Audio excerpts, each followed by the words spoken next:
नमस्कार, मैं राजन सिंह आपके अपने YouTube channel cafe study point पर आप सभी का हार्दिक स्वागत करता हूं।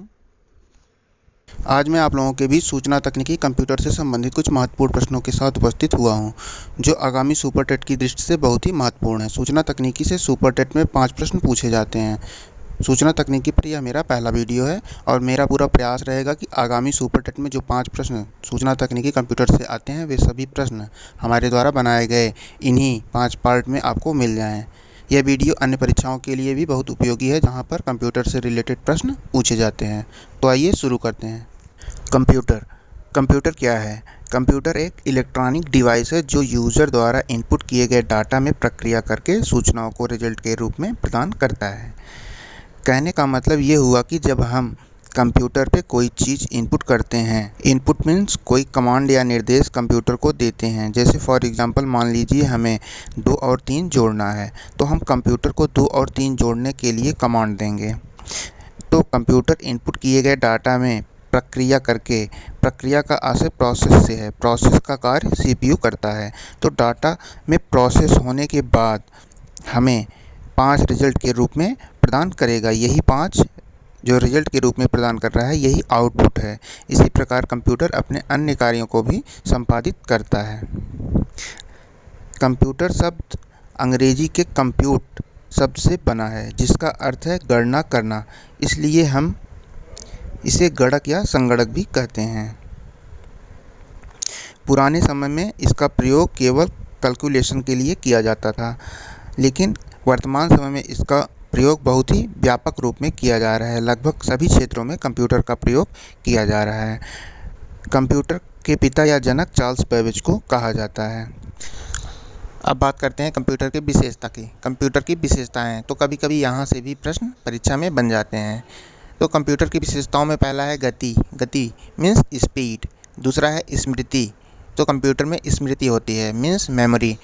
थर्ड है शुद्धता, कंप्यूटर में शुद्धता होती है, मीन्स एक्यूरेसी। कंप्यूटर बहुरूपी होता है, मीन्स वर्सेटाइल। फिफ्थ है आपका निर्णय लेने की क्षमता। कंप्यूटर में निर्णय लेने की क्षमता होती है, मीन्स डिसीजन मेकिंग पावर। अब कभी कभी पूछा जाता है कि कंप्यूटर की सबसे महत्वपूर्ण विशेषता कौन सी है। तो अगर बात की जाए कंप्यूटर की सबसे महत्वपूर्ण विशेषता की, तो वह है निर्णय लेने की क्षमता, अर्थात डिसीजन मेकिंग पावर। जैसे एक प्रतियोगी परीक्षा का आयोजन किया जाता है, तो परीक्षा में लाखों छात्र छात्राएं सम्मिलित होते हैं। जब मेरिट बनाई जाती है, तो लाखों छात्र छात्राओं के अंकों में एक वरीयता क्रम बनाया जाता है, अर्थात पहला, दूसरा, तीसरा। तो लाखों छात्र छात्राओं का वरीयता क्रम सेकेंडों में बनाने का कार्य कंप्यूटर करता है, और यह कार्य उसके निर्णय लेने की क्षमता के कारण संभव है। कंप्यूटर का पूरा नाम क्या है? कंप्यूटर का पूरा नाम। वर्तमान समय में कंप्यूटर का प्रयोग बहुत ही व्यापक क्षेत्रों में होने के कारण इसे निम्न शब्दों में व्यक्त किया गया है। C for commonly, O for operated, M for machine, P for particularly, U for used for, T for technical, E for education and R for research. Computer के भाग। वैसे कंप्यूटर 2 हिस्सों में बटा है। जैसे एक हार्डवेयर हो गया आपका, दूसरा सॉफ्टवेयर हो गया। तो यह हार्डवेयर और सॉफ्टवेयर के बारे में हम लोग आगे डिस्कस करेंगे। फिलहाल कंप्यूटर के जो भाग हैं, इसको मुख्यतः 4 भागों में बांटा गया है। पहला हो गया आपका इनपुट, दूसरा हो गया आपका CPU, तीसरा हो गया आपका आउटपुट, चौथा हो गया आपका मेमोरी। अब कंप्यूटर के चारों भागों की तुलना हम मानव से करते हैं। हमें स्वतः कंप्यूटर के मुख्य भागों के बारे में जानकारी मिलेगी। सबसे पहले एक उदाहरण लेते हैं। जैसे हमने आपको एक गणित का सवाल हल करने के लिए दिया। अब आपने उस सवाल को अपनी आँखों के माध्यम से पढ़ा, यानी आपने उस सवाल को ग्रहण किया, आपने उस सवाल को अपने मस्तिष्क में उतारा। तो वो सवाल आपके लिए हो गया इनपुट। और किसके माध्यम से आपने उस सवाल को पढ़ा? तो आँखों के माध्यम से पढ़ा। तो आँखें आपकी हो गई इनपुट डिवाइस। ये इनपुट डिवाइस पहला भाग हो गया। अब आपने उस सवाल को पढ़ने के बाद अपना मस्तिष्क लगाया हल करने के लिए, अर्थात आपने गणनाएं की, हल करने की कोशिश की। तो यहाँ मस्तिष्क हो गया आपका CPU। अब आपने उस सवाल को हल करने के बाद उसका उत्तर अपनी कॉपी में लिखा। तो जो उत्तर हुआ वो हो गया आपका आउटपुट।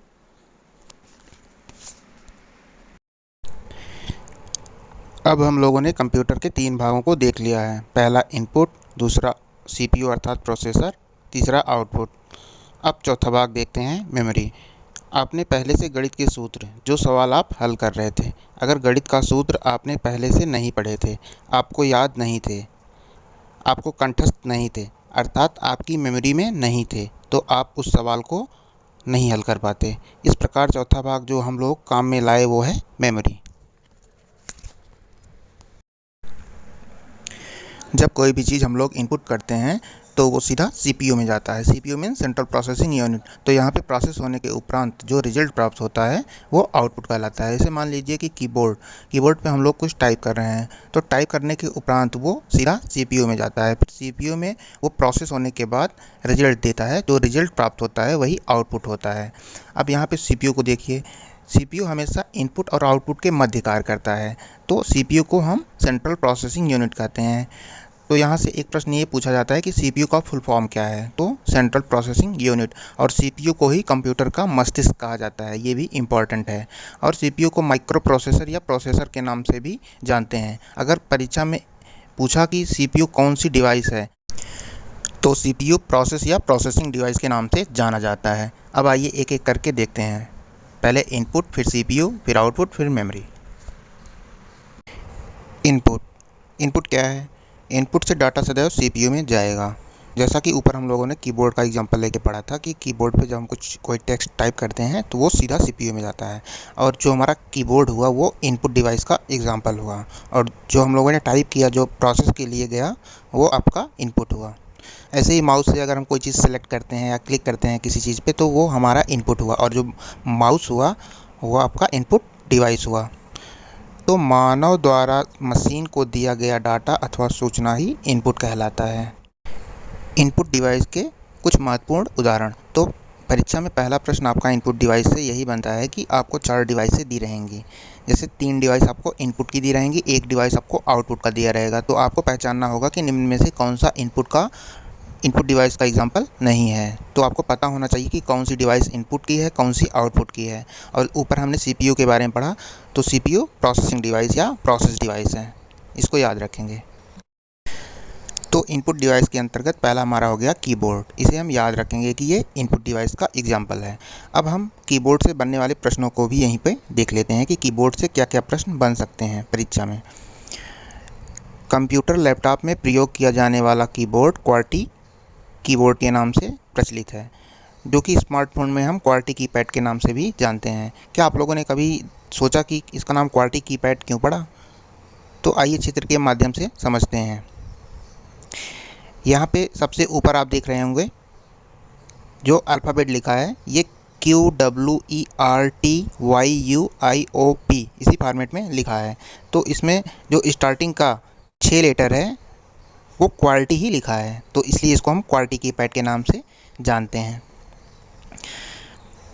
कीबोर्ड में कुल कितनी कीज होती हैं? यहाँ पे स्टैंडर्ड कीबोर्ड की बात कर रहा है। स्टैंडर्ड कीबोर्ड में कुल कितनी कीज होती हैं? तो स्टैंडर्ड कीबोर्ड में कुल 104 कीज होती हैं। कीबोर्ड में फंक्शन कीज की संख्या कितनी होती हैं? तो फंक्शन की हम जानते हैं कि कीबोर्ड में सबसे ऊपर होती है, जो F1 से F12 तक होती है। आप चित्र में देख पा रहे होंगे, F1 से F12 तक जो कीज़ हैं सबसे ऊपर, यही फंक्शन कीज़ हैं। फंक्शन कीज़ F1 से F12 तक। फंक्शन कीज़ के कार्य आप देख लेते हैं, कभी कभी परीक्षा में पूछ लिया जाता है। तो F1 का कार्य होता है हेल्प का, F2 का कार्य होता है रीनेम का, फाइल या फोल्डर को रीनेम करने के लिए प्रयोग किया जाता है। F3 का कार्य है सर्च का, F5 का कार्य है रिफ्रेश या रीलोड का, F11 का कार्य है फुल स्क्रीन का, वेब ब्राउज़र को हम फुल स्क्रीन करते हैं। F11 वेब ब्राउज़र के बारे में हम आगे पढ़ेंगे। कीबोर्ड की सबसे लार्जेस्ट की स्पेस बार होती है, चित्र में आप देख पा रहे होंगे स्पेस बार। अब हमारा दूसरा इनपुट डिवाइस, हम इनपुट डिवाइस पढ़ रहे हैं, और इनपुट डिवाइस में जैसे कीबोर्ड आया तो कीबोर्ड से रिलेटेड जो प्रश्न है उसकी चर्चा हमने यहाँ कर ली है। अब माउस दूसरा इनपुट डिवाइस है। तो पहले तो माउस याद रखेंगे कि ये इनपुट डिवाइस के अंतर्गत आता है। अब माउस से रिलेटेड जो प्रश्न बन सकते हैं उसको भी यहीं देख लेते हैं। माउस का दूसरा नाम पॉइंटिंग डिवाइस भी है। माउस का प्रयोग कर्सर या पॉइंटर को एक स्थान से दूसरे स्थान तक ले जाने के लिए किया जाता है। इसमें लेफ़्ट राइट कीज़ लगी होती है, और लेफ़्ट राइट के बीच में एक स्क्रॉल बटन होता है। तो ये जो कर्सर होता है, कर्सर को इधर उधर ले जाने के लिए, जैसे कोई चीज़ सेलेक्ट करना हुआ तो माउस को हम इधर उधर खिसका के उस चीज़ पे ले जाके उसको सेलेक्ट कर सकते हैं, या कोई फाइल एक स्थान से दूसरे स्थान को ले जानी है तो उसके लिए भी हम माउस का उपयोग करते हैं। हाँ, एक चीज़ और आप लोग जान लीजिए, यहाँ पे आपको कुछ रटने की आवश्यकता नहीं है। एक या दो बार जब आप इस वीडियो को देख लेंगे, उसके बाद स्वतः ही जब 4 विकल्प आपको मिलेगा तो आप सही विकल्प का चयन कर लेंगे, इसलिए बिल्कुल परेशान होने की आवश्यकता नहीं है। वैसे भी ये टॉपिक जब खत्म होता है तो उसके बाद लास्ट में हम लोग इससे बनने वाले जो जो भी महत्वपूर्ण प्रश्न हैं सबको एक साथ देख लेंगे, इसलिए आप परेशान ना होइए। यहाँ पर मैं किसी भी टॉपिक को बहुत ज़्यादा डिटेल में इसलिए नहीं बता रहा क्योंकि मैंने भी देखा है, एनालिसिस किया है 2018-2019 में जो सुपर टेट हुए हैं, जो 5-5 प्रश्न पूछे गए हैं वो एकदम बेसिक से ही पूछे गए हैं, इसलिए बेसिक से जो प्रश्न बन रहे हैं उसी पे चर्चा की जा रही है, आपको बहुत ज़्यादा एक्स्ट्रा नहीं बताया जा रहा है। माउस का कार्य विकल्प चयन करना। तो आप लोगों में से बहुत लोगों ने ऑनलाइन परीक्षाएं दी होंगी, तो जैसे ओएमआर में यहाँ पे तो हम लोग पेंसिल से उसको ओबलिंग करते हैं, तो वहाँ पे जो विकल्प सेलेक्ट करना होता है ABCD, तो उसको माउस में जो कर्सर होता है छोटा सा तीर जैसा दिखता है, तो उसी की सहायता से उस पर ले जाके क्लिक करके उसको सेलेक्ट करते हैं। तो मोस्टली माउस का कार्य वहाँ भी देखा जाता है। वर्तमान समय में जो माउस यूज किया जा रहा है उसका नाम है ऑप्टिकल माउस। अब देखते हैं माउस में कितनी बटन होती हैं। तो ऊपर मैंने आपको बताया था 3 बटन, जैसे लेफ़्ट की, राइट की, स्क्रॉल की। लेफ़्ट और राइट के बीच में जो होती है वो स्क्रॉल की होती है। तो स्क्रॉल की का यूज क्या होता है? स्क्रॉल बटन का उपयोग आइए देखते हैं। ये आपकी कंप्यूटर स्क्रीन हो गई है, ये देखिए, जैसे ये आपकी कंप्यूटर स्क्रीन हो गई है। अब इसमें एक एरो दाएं से बाएं के लिए है और एक बाएं से दाएं के लिए हो गई, और एक ऊपर नीचे से ऊपर के लिए हो गई, और एक ऊपर से नीचे के लिए हो गई। तो माउस में जो लेफ़्ट और राइट कीज होती है उसके थ्रू तो हम वर्टिकल स्क्रॉलिंग और हॉरिजॉन्टल स्क्रॉलिंग, मतलब दाएं से बाएं या बाएं से दाएं या ऊपर से नीचे या नीचे से ऊपर आ जा सकते हैं। लेकिन स्क्रॉल बटन का उपयोग करके बस हम वर्टिकल स्क्रॉलिंग कर सकते हैं, हॉरिजॉन्टल नहीं कर सकते हैं। वर्टिकल स्क्रॉलिंग मतलब हुआ ऊपर से नीचे या नीचे से ऊपर, ये आपका वर्टिकल स्क्रॉलिंग है। तो स्क्रॉलिंग बटन के थ्रू हम वर्टिकल स्क्रॉलिंग करते हैं, ये आप याद रखिएगा। माउस के प्रकार, माउस के 3 प्रकार होते हैं, जैसे mechanical mouse, optical mouse, wireless mouse. तो आइए देखते हैं मैकेनिकल माउस क्या है, यांत्रिक माउस। इस माउस का प्रयोग 1990 के दशक में किया जाता था। इसमें एक रबर की गेंद होती थी जो माउस की खोल से थोड़ा बाहर निकली रहती थी। ऑप्टिकल माउस क्या है? ऑप्टिकल माउस प्रकाशी माउस, यही ऑप्टिकल माउस इस समय वर्तमान में अधिकतर प्रयोग किया जा रहा है। ऑप्टिकल माउस एक नए प्रकार के माउस हैं, आजकल इस माउस का प्रयोग सबसे ज़्यादा हो रहा है। तो इसमें ये याद रखेंगे कि ऑप्टिकल माउस जो है वो प्रकाशीय माउस है, एक तरह से प्रकाश पे ही कार्य करता है। कॉर्डलेस माउस या वायरलेस माउस, यह आज के आधुनिक युग का माउस है। यह फ्रीक्वेंसी के आधार पर कार्य करता है। हम माउस के साथ कई प्रकार की क्रियाएं कर सकते हैं, आइए जल्दी जल्दी देख लेते हैं। पॉइंटिंग पहला हो गया। पॉइंटिंग क्या है? जब हम माउस को इधर उधर खिसकाकर माउस पॉइंटर को अपने डेस्कटॉप पर किसी भी आइकॉन पर ले जाते हैं तो इसे पॉइंटिंग करना कहा जाता है। क्लिकिंग क्या है? क्लिकिंग जब माउस पॉइंटर को किसी आइकॉन या प्रोग्राम पर लाकर माउस के दाएं, इसको याद रखिएगा, दाएं बटन को एक ही बार करते हैं, एक बार दबाकर छोड़ देते हैं तो उस क्रिया को क्लिक करना कहा जाता है। और डबल क्लिक क्या है? डबल क्लिकिंग आइए देखते हैं। जब माउस के बाएं बटन, देखिए ऊपर दाएं बटन था, यहाँ पे बाएं बटन है, बाएं बटन से जल्दी जल्दी 2 बार क्लिक करते हैं, इसमें 2 बार क्लिक किया जाता है जल्दी जल्दी से, तो उस क्रिया को हम डबल क्लिकिंग कहते हैं। डबल क्लिकिंग क्या है? डबल क्लिकिंग के थ्रू जैसे हम किसी फाइल फोल्डर को ओपन करना हुआ तो डबल क्लिक करके उसको ओपन कर देते हैं। अब ये देखिए अगला है राइट क्लिकिंग। जब हम माउस पॉइंटर को किसी आइकॉन या प्रोग्राम पर लाकर माउस के दाएं बटन को क्लिक करते हैं तो इस क्रिया को राइट क्लिकिंग कहा जाता है। अब ड्रैगिंग क्या है? ड्रैगिंग भी कभी कभी एग्जाम में पूछ लिया जाता है। जब हम पॉइंटर को किसी आइकॉन पर लाकर माउस के बाएं बटन, यहाँ पे देखिए बाएं बटन को बोल रहा है, बाएं बटन को दबाकर पकड़ लेते हैं और माउस बटन को दबाए रखकर ही माउस पॉइंटर को इधर उधर सरकाते हैं तो इस क्रिया को हम खींचना या ड्रैग करना कहते हैं। आइकॉन समझते हैं? आइकॉन डेस्कटॉप पे जो हमको जैसे सॉफ्टवेयर अपडेट दिखता है, सॉफ्टवेयर फोल्डर दिखता है, तो उन सब का नाम होता है। नाम के साथ साथ उनका एक इंगित चिन्ह भी होता है। जैसे रिसाइकिल बिन हुआ, रिसाइकिल बिन में एक रिसाइकिल बिन का सिंबल बना होता है, तो उसे आइकॉन बोलते हैं। तो उसी आइकॉन को जब हम बाएं बटन, जो माउस का बायां बटन होता है, उसको ले जाकर उस पर क्लिक कर देते हैं और बिना बटन को छोड़े हुए इधर उधर खिसका के ले जाते हैं तो उसको हम ड्रैगिंग बोलते हैं। अगला हमारा इनपुट डिवाइस है स्कैनर। स्कैनर से सभी परिचित होंगे। स्कैनर क्या है? स्कैनर के थ्रू हम किसी भी हार्ड कॉपी को सॉफ्ट कॉपी में बदलते हैं। हार्ड कॉपी का मतलब क्या हुआ? जैसे A4 साइज का कोई पेपर हुआ तो उसको हम हार्ड कॉपी बोलते हैं। एक प्रश्न ये भी कभी कभी पूछा जाता है, जैसे आपसे पूछ लेगा कि कंप्यूटर में जब हम किसी चीज़ को प्रिंट करने के लिए कमांड देते हैं तो प्रिंटर के थ्रू जो पेपर निकलता है वो हार्ड कॉपी होता है या सॉफ्ट कॉपी। तो इसमें 4 ऑप्शन जैसे आपको दे देगा, हार्ड कॉपी, सॉफ्ट कॉपी, दोनों, इनमें से कोई नहीं। तो आप सभी जानते ही होंगे कि जो पेपर निकलता है वो हार्ड कॉपी होता है। तो स्कैनर का यूज क्या है? स्कैनर किसी भी हार्ड कॉपी को सॉफ्ट कॉपी में स्कैन करके कंप्यूटर में भेजता है। अगला देखते हैं BCR। और यहाँ पे देखिए जितना भी फुल फॉर्म मैंने लिखा है वो सभी इंपॉर्टेंट है, सभी परीक्षाओं में पूछे गए हैं और इनको आप लोग याद रखेंगे। लास्ट में हम एक बार सभी फुल फॉर्म को एक साथ फिर से करवा देंगे। तो BCR क्या है? Bar code reader. जैसे कोई प्रोडक्ट हम लोग लेते हैं तो उस पर ये आपको दिख रहा होगा लाइन उस पर बनी रहती है। तो बार कोड रीडर जो होता है BCR के थ्रू हम इसको स्कैन करके इस प्रोडक्ट की डिटेल देख सकते हैं।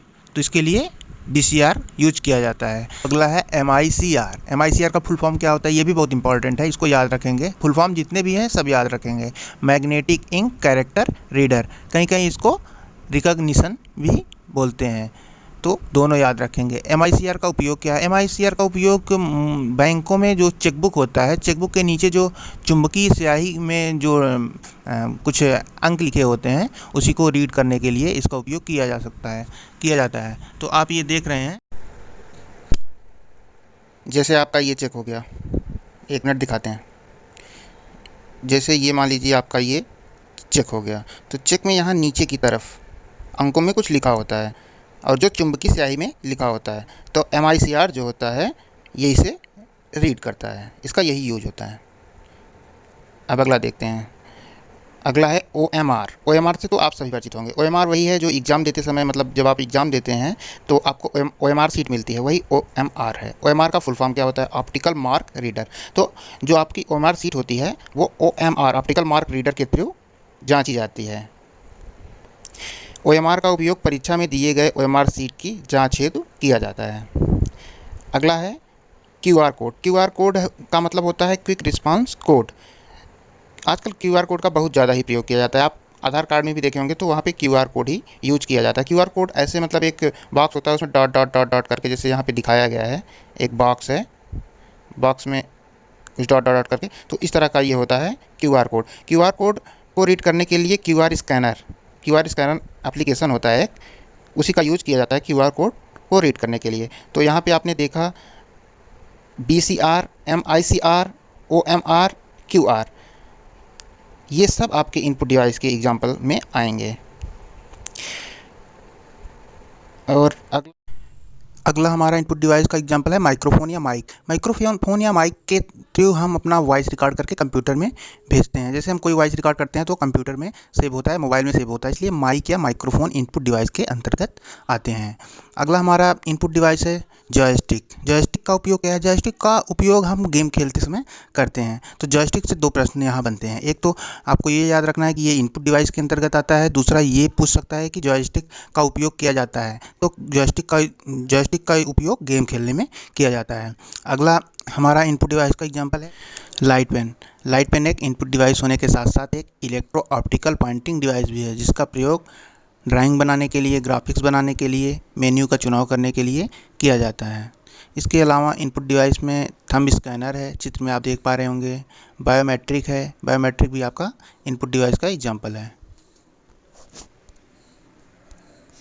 ट्रैक बॉल क्या है? ट्रैक बॉल से यहाँ पे 2 प्रश्न बनेंगे। ट्रैक बॉल से तो पहला प्रश्न ये बनेगा कि ये किस डिवाइस का एग्जांपल है। तो हमको ये याद रखना है कि ट्रैक डिवाइस इनपुट डिवाइस का एग्जांपल है। अब आइए जानते हैं ट्रैक बॉल है क्या। दूसरा प्रश्न क्या बनेगा?